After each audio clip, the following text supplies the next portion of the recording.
Hello, everyone. Welcome to English Meow. Today, I'm going to share Noah's journey of learning English with you. Let's explore the methods he used to learn while listening to his slow-paced English reading. Hello, everyone. Thank you all for listening to my story about learning English. I hope that after hearing about my methods for learning English, it can be of some help to you. My name is Noah, and my journey with English listening began when I left my home country to study abroad. I grew up in a small town where English was taught as a subject in school, but almost never spoken. I could memorize grammar rules, spell long words, and translate paragraphs. Yet the moment someone spoke English to me, I froze. Listening comprehension was always my biggest challenge. I remember sitting in the back of my classroom, pretending to understand when the teacher played a recording of a native speaker. The words seemed to blur together, like water flowing too fast for me to catch. When I first arrived in the United States as a university freshman, the gap between theory and reality hit me hard. On my first day, I joined a group orientation, where students from all over the world introduced themselves. Everyone spoke confidently, using idioms, contractions, and slang. I nodded politely, smiling, while barely catching any of their words. Later, trying to order food at the cafeteria was another struggle.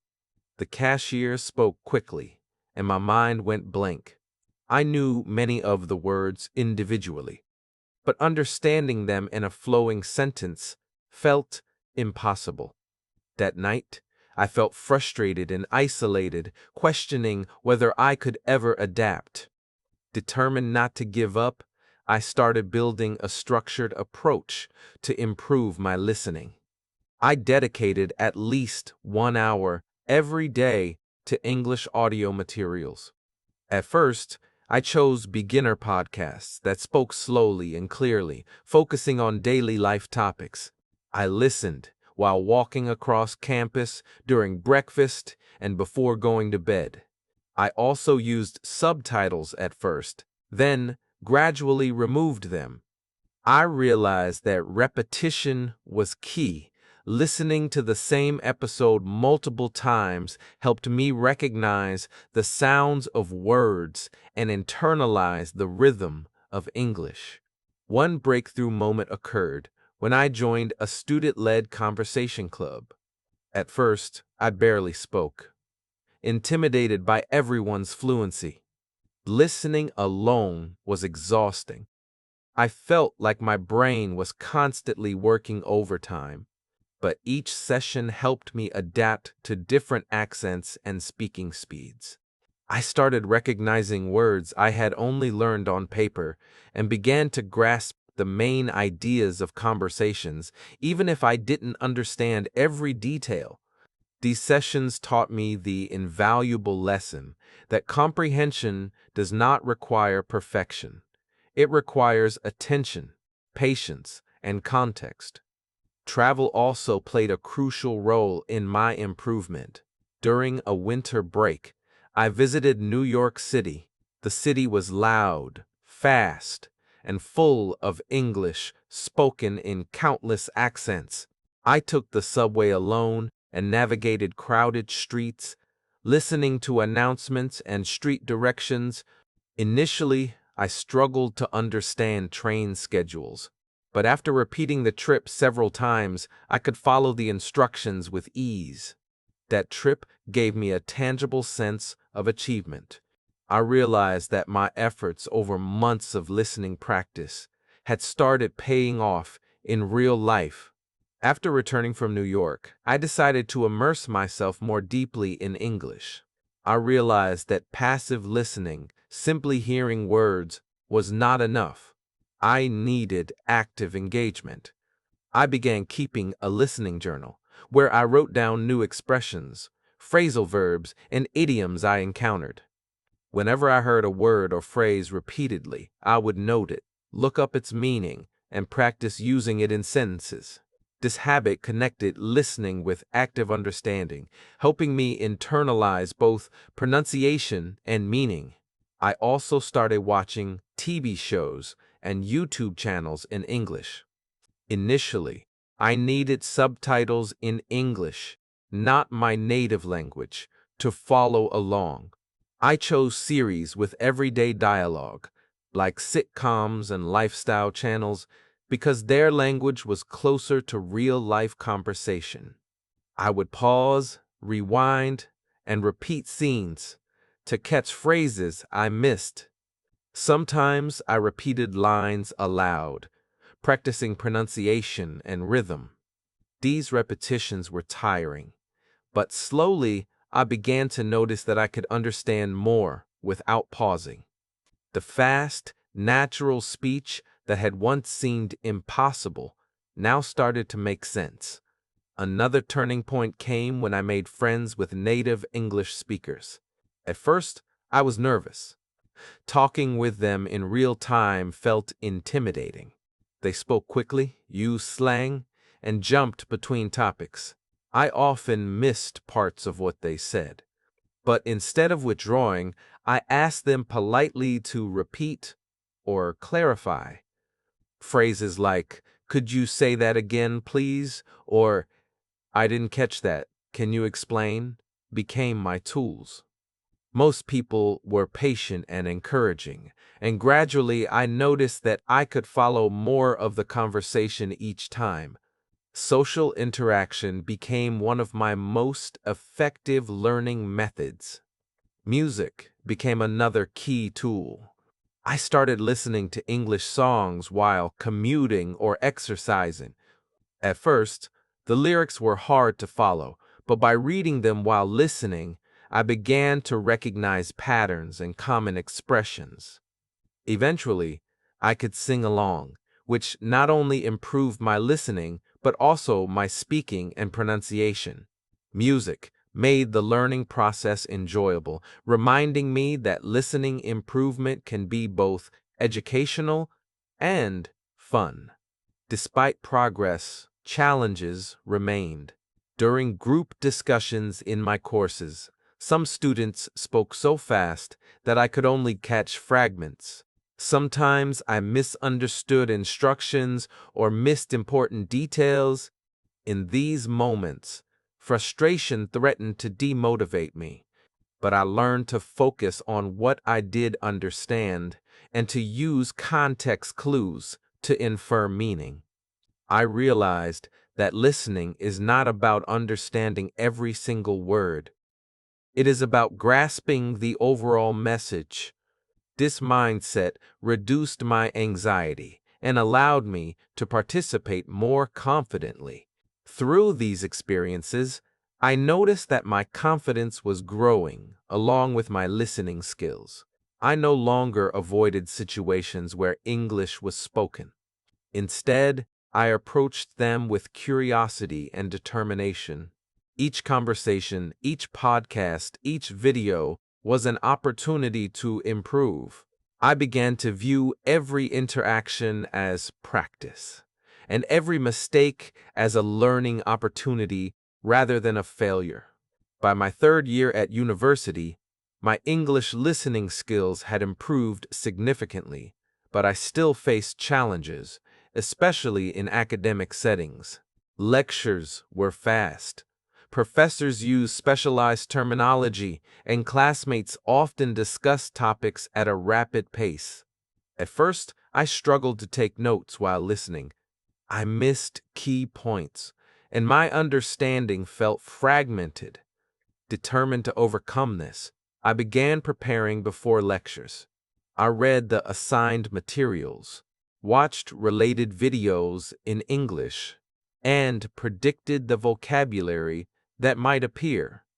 This preparation helped me anticipate words and phrases, allowing me to follow discussions more easily. I also joined study groups with international students. These sessions were both exciting and intimidating. Each member had a unique accent and way of expressing ideas. Initially, I mostly listened, afraid of making mistakes.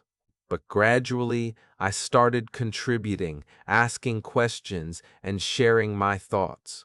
I learned to rely on context, tone, and body language when I couldn't catch every word. Surprisingly, even when I missed parts of a sentence, I could still understand the overall meaning. These group discussions became one of my most valuable listening exercises, teaching me that comprehension is more than individual words. It's about patterns, logic, and cues. One unforgettable experience came during a volunteer program at a local community center. I was assigned to guide a group of international children through activities in English. At first, I was nervous. The children spoke quickly, switching between English and their native languages, and their questions often confused me. But I reminded myself of everything I had practiced, listening for context, asking for clarification when needed, and staying patient. Over time, I was able to follow their instructions and respond appropriately. By the end of the program, I could communicate effectively, even improvising explanations when necessary. The sense of accomplishment I felt was immense. Music, podcasts, and travel remained integral parts of my learning. I discovered that listening to different accents and genres helped me adapt. I would listen to interviews, TED Talks, and casual podcasts, focusing on understanding tone, emphasis, and rhythm. Shadowing exercises. Repeating phrases in real time helped me improve both comprehension and pronunciation. Listening became an active process, and I noticed that my brain began to predict sentence structures and meanings naturally. Travel continued to challenge and enhance my listening. A summer trip to Canada tested me with new accents and colloquial expressions. At first, I struggled with the rapid, casual speech of locals, but I had learned to focus on keywords, intonation, and repetition. After a few days, I could follow conversations in shops, on buses, and in cafes. That trip showed me how far I had come since my first nervous steps in the airport years ago. Through all these experiences, I realized that the key to improving listening is persistence and exposure. It is not about instant comprehension, but about consistent practice, active engagement, and embracing mistakes. Each small success builds confidence, and each challenge strengthens skills. By the end of my third year, I felt prepared to participate fully in English-speaking environments, confident that my listening ability had become a true asset. By the time I graduated, my English listening skills had transformed completely. I could follow lectures effortlessly, participate in group discussions, and understand casual conversations in a variety of accents. Looking back, the progress seemed almost miraculous. But I knew it was the result of persistent effort, deliberate practice, and countless small victories accumulated over time. Every podcast I replayed, every song I sang along to, and every conversation I participated in had contributed to this transformation. One of the most important lessons I learned is that listening is not just about catching words. It is about understanding meaning, context, and emotion. Early in my journey, I focused too much on individual words and pronunciation, often missing the bigger picture. Over time, I realized that comprehension involves recognizing patterns, inferring meaning from context, and being aware of intonation and body language. This shift in perspective allowed me to relax, listen more effectively, and engage in real conversations without fear. Even after graduation, I continued to challenge myself. I traveled to countries where English was the primary language, joining workshops, cultural programs, and networking events. Each situation required active listening and quick thinking. Sometimes I missed phrases or misunderstood jokes, but I had learned to treat these moments as learning opportunities rather than failures. The more I immersed myself in authentic English environments, the more natural understanding became. Listening was no longer a barrier.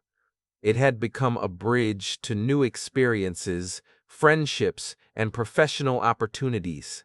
I also discovered that the social aspect of listening greatly accelerated my progress. Engaging with native speakers, making friends from diverse backgrounds, and participating in conversations forced me to adapt in real time.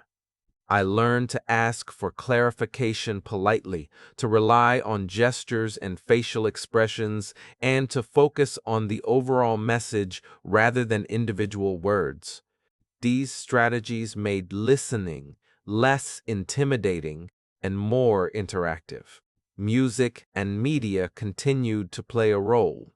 I watched films without subtitles, listened to interviews, and joined online discussion groups. By repeatedly exposing myself to different accents, idioms, and speaking speeds, I became more versatile in my listening skills. Shadowing exercises, where I repeated sentences immediately after hearing them, helped me internalize pronunciation, rhythm, and intonation. I realized that listening improvement is not linear. Sometimes progress feels slow, but the accumulation of consistent practice produces remarkable results over time. Reflecting on my journey, I see that confidence and skill grew hand in hand. Early on, I avoided conversations, fearing embarrassment and misunderstanding. Gradually, small successes, understanding a joke, following directions, responding to a question built my self-assurance. Confidence, I realized, is not about perfection, but about embracing imperfection while continuing to engage and learn. If I could advise any learner starting from scratch, I would say, immerse yourself in English daily. Embrace mistakes as learning moments. Celebrate every small victory and seek authentic listening experiences. Listen actively, practice consistently, and trust that your brain will gradually adapt.